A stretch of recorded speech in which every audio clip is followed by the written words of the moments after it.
Assalamualaikum warahmatullahi wabarakatuh. Kami daripada kumpulan 13.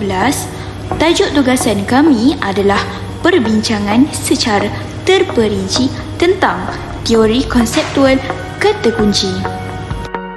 Kami terdiri daripada 3 orang ahli kumpulan.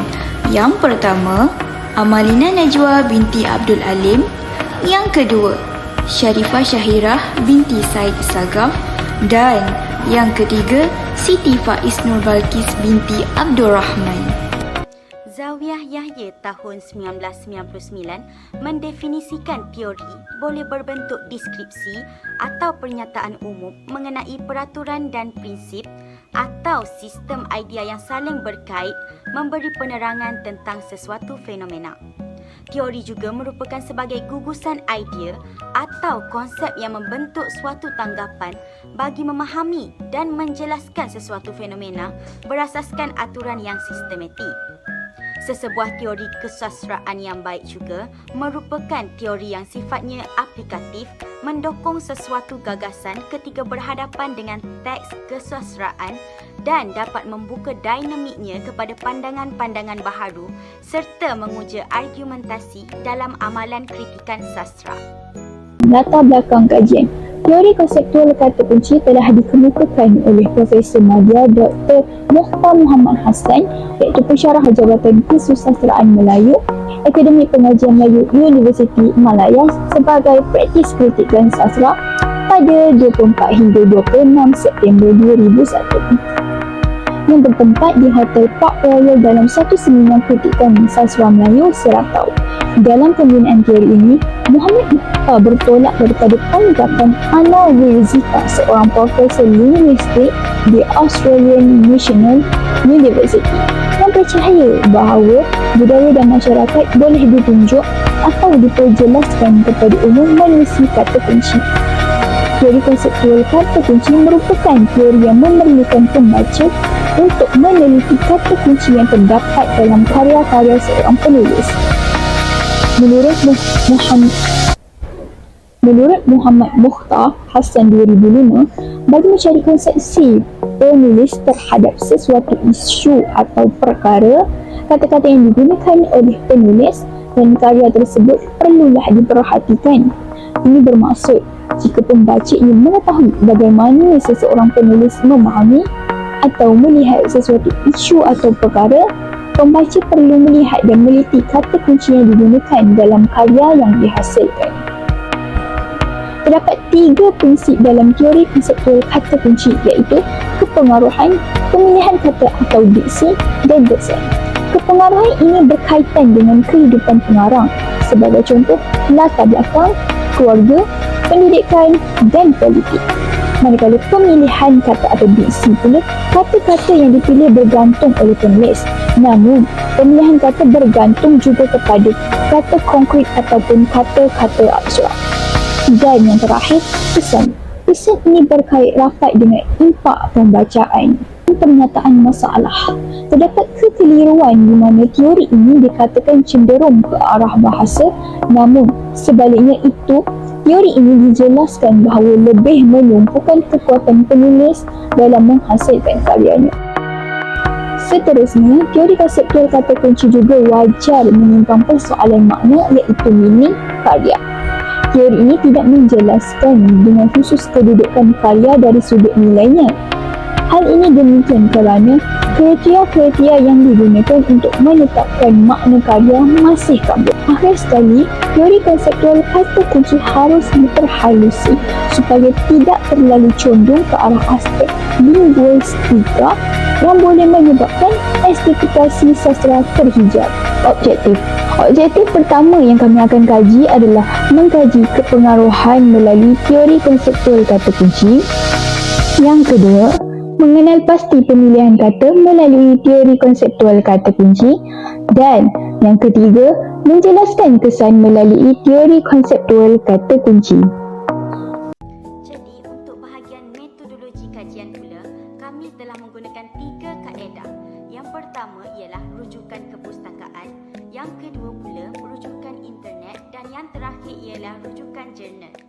Bagi rujukan kepustakaan, kami telah mendapatkan bahan rujukan tercetak seperti buku ilmiah, jurnal, tesis dan lain-lain yang berkaitan teori konseptual di Perpustakaan Tuanku Bainun, Universiti Pendidikan Sultan Idris. Seterusnya, kaedah melayari internet.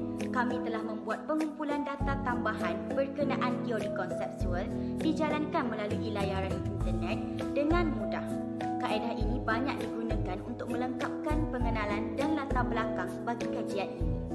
Akhir sekali, kami telah menggunakan kaedah jurnal, iaitu rujukan ini merupakan rujukan yang sangat penting kerana mengandungi maklumat yang tepat dan juga mempunyai banyak pandangan yang lengkap daripada tokoh-tokoh yang dapat meningkatkan kefahaman kami untuk meneruskan kajian ini. Bahagian sorotan dan literatur pula, pengkaji telah meneliti beberapa kajian lepas yang berkaitan dengan kajian ini. Kajian yang pertama ialah mesej pengarang, iaitu satu penelitian terhadap novel Anak Titiwangsa karya sastrawan negara iaitu Christmas.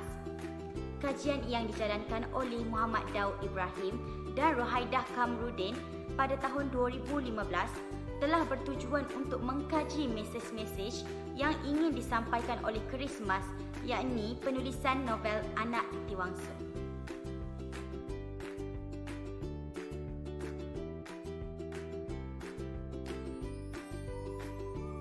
Seterusnya, kajian yang dijalankan menggunakan teori konseptual kata kunci yang dianalisis oleh Nabilah Muhammad Nasir, Ghazali Din dan Abdul Razak Panamala pada tahun 2020. Ini menganalisis unsur-unsur kosmos yang ditemui dalam kumpulan puisi Selamat Pulang Cuita, iaitu sebuah karya yang dihasilkan oleh Muhammad Haji Saleh. Selain itu, kajian oleh Muhammad Daud Ibrahim pada tahun 2015 memilih beberapa puisi karangan Dharma Muhammad yang mengkaji keistimewaan dan keutuhan keislaman dalam puisi-puisinya. Jadi, pengarang mendapati bahawa terdapat beberapa faktor yang mendorong tercetusnya puisi ini, iaitu pengalaman, tahap keimanan dan persekitaran penyair bagi menggambarkan rasa cinta kepada Ilahi. Di samping itu, Raja Rajeswari Sitaraman pula telah menjalankan kajian pada peringkat Doktor Falsafah di Universiti Malaya pada tahun 2015 dengan menganalisis kumpulan cerpen-cerpen Anwar Ridwan. Zalilah binti Zainuddin juga ada menjalankan kajian menggunakan teori konseptual kata kunci. Hasil kajian ini merupakan sebuah penulisan tesis sarjana yang dihasilkan di Akademi Pengajian Melayu. Kajian ini diberi judul Konseptual Kata Kunci, Aplikasi Terhadap Cerpen-cerpen Christmas. Akhir sekali, Muhammad Mokhtar Abu Hassan telah mengaplikasikan teori konseptual kata kunci dalam karya S. Osman Kelantan. Analisis dan perbincangan, iaitu mengkaji kepengaruhan melalui teori konseptual kata kunci. Pengaruhan ini meliputi hubung kait dengan diri penulis dengan dunia pengarangnya. Dalam erti kata yang lain, prinsip ini sedikit sebanyak mengungkap dan menilai pengaruh-pengaruh yang mendasari penghasilan sesebuah karya itu. Berdasarkan perkara-perkara intrinsik seperti latar belakang penulis, faktor ideologi pesantren yang diikuti, faktor umur dan zaman peredaran masa. Dalam mengenali pasti konseptual penulis itu, peneliti karya sastra perlu mengenali latar belakang penulis dan faktor-faktor lain yang mendasari kepengarangnya. Pendapat ini telah diperjelaskan oleh Muhammad Haji Saleh. Istilah khusus yang muncul dari budaya kita yang membina dari sudut pandangan bangsa kita apabila berdepan dengan sastra dan seni. Harus kita berikan perhatian khusus. Selain konsep karya dan tugas pengarang, bentuk teks yang mudah, kita harus juga melihat bintang-bintang yang menjadi saluran ekspresi seniman kita. Semua ini akan membantu kita mengidentifikasikan ketika kita. Dengan mengetahui konseptual yang mendasari kepengaruhan penulisan karya-karya dihasilkan itu, dapatlah memudahkan untuk menganalisis karya-karya itu dengan bantuan budaya penulis, ideologi penulis dan ekspresi penulis yang dikaji. Selain itu, mengetahui tarikh dan usia penulis juga boleh membantu dalam mengenali pasti konseptual seseorang penulis itu. Sebagai contoh yang paling mudah ialah konseptual tentang cinta. Apabila membicarakan tentang konsep cinta, kepengaruhan itu adalah tertakluk kepada pengaruh-pengaruh luar karya seperti cinta kepada ilahi bagi seorang warak dan sufi. Cinta bagi seorang pejuang nasionalis adalah cinta pada bangsa dan negara. Manakala konsep cinta bagi individu yang bercinta itu adalah menyayangi dan mengasihi pasangannya sepenuh hati. Jadi, daripada pengaruh itu, apabila dihasilkan menjadi sesebuah karya, maka konsep cinta itu berlainan daripada seorang individu kepada seorang individu yang lain. Jadi, konsep cinta itu adalah bergantung pada kepengaruhan penulis dalam menghasilkan karyanya. Bagi objektif kedua, iaitu menilai pasti pemilihan kata dari teori prosedur kata kunci.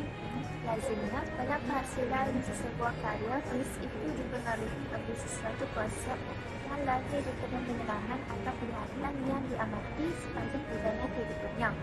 Konsep-konsep itu kemudiannya akan dilatarkan dalam sebuah karya yang berupa teks atau penulisan kreatif untuk meluahkan perasaan atau gagasan idealnya ke dalam karya tersebut. Konsep penulis ini boleh ditemui dalam karya-karya yang dihasilkan. Daripada karya-karya yang dihasilkan itu, maka pembaca dapat mengamati dan memahami konsep penulis itu. Daripada itu, pengamat sastra dapat menamai konsep penulis melalui kata-kata kunci yang dilatarkan ke dalam penulisan karya penulis.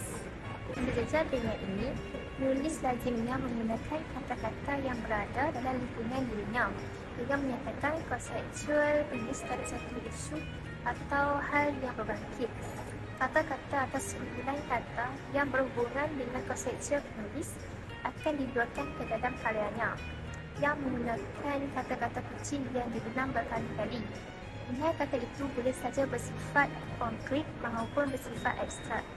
Oleh itu, pemilihan kata itu adalah bergantung pada konseptual dan isi kata yang merangkumi benda dan diri penulis. Dalam prinsip pemilihan kata, terdapat beberapa langkah diperlukan dalam mengenali kata kunci itu. Langkah pertama ialah menentukan konsep dengan membagikan kepada beberapa aspek seperti konsep kesimpulan dilihat daripada aspek kejiwaan, aspek psikologi dan aspek seni. Langkah kedua ialah menarikkan pula tafsiran atau definisi bagi setiap kata kunci. Langkah ketiga iaitu menarikkan kekerapan penggunaan kata kunci tersebut dalam sesebuah karya yang untuk menentukan bentuk konseptual penulis terhadap konsep yang dikaji. Seterusnya, barulah dapat disimpulkan konseptual penulis tersebut berdasarkan bukti dan penemuan itu. Okey, berarti objektif ketiga iaitu menjelaskan tulisan dari teori konseptual kata kunci iaitu dalam perkaryaan. Lazimnya sedang mahu tidak, penulis tidak dapat lepas daripada meninggalkan kesan yang mendalam kepada pembaca. Konseptual seorang penulis dapat dirasai oleh pembaca dengan mengikuti kata-kata kunci yang digunakan oleh penulis. Namun, tidak semua pembaca akan memiliki konsepsi yang sama terhadap isu, metodologi, falsafah dan kepercayaan yang diamalkan oleh penulis khususnya apabila dikaji. Untuk mendekati kepada konsepsi penulis tersebut, informasi inskripsi tentang penulis amat tak penting untuk mengetahui konseptual daripada penulis terhadap suatu isu atau permasalahan yang berbangkit. Tanpa mengetahui atau mengambil latar belakang penulis atau apa saja yang berkaitan dengan diri penulis akan menyebabkan untuk melihat konseptual penulis secara tepat. Rumusan. Di akhir kajian ini, pengkaji berjaya mengkaji prinsip kepengaruhan, prinsip pemilihan kata dan prinsip kesan atau mesej yang terdapat dalam teori konseptual kata kunci. Prinsip-prinsip ini lahir seiring dengan faktor yang telah mempengaruhi pengarang dalam penghasilan karya. Teori ini mungkin mengambil masa yang lebih panjang untuk muncul sebagai sebuah teori yang mantap dan serasi dengan lenggang-lenggok kesusastraan Melayu kerana kemunculannya bukan dari kekentalan semangat keislaman dan kemelayuan. Teori konseptual kata kunci juga tidak berpaut pada mana-mana sifat jati diri Melayu dan Islam. Jelaslah bahawa teori konseptual kata kunci perlu diperjuangkan dan dititik beratkan agar teori ini dapat memajukan bidang teori dan kehidupan sastra Melayu di persaudaraan antara manusia.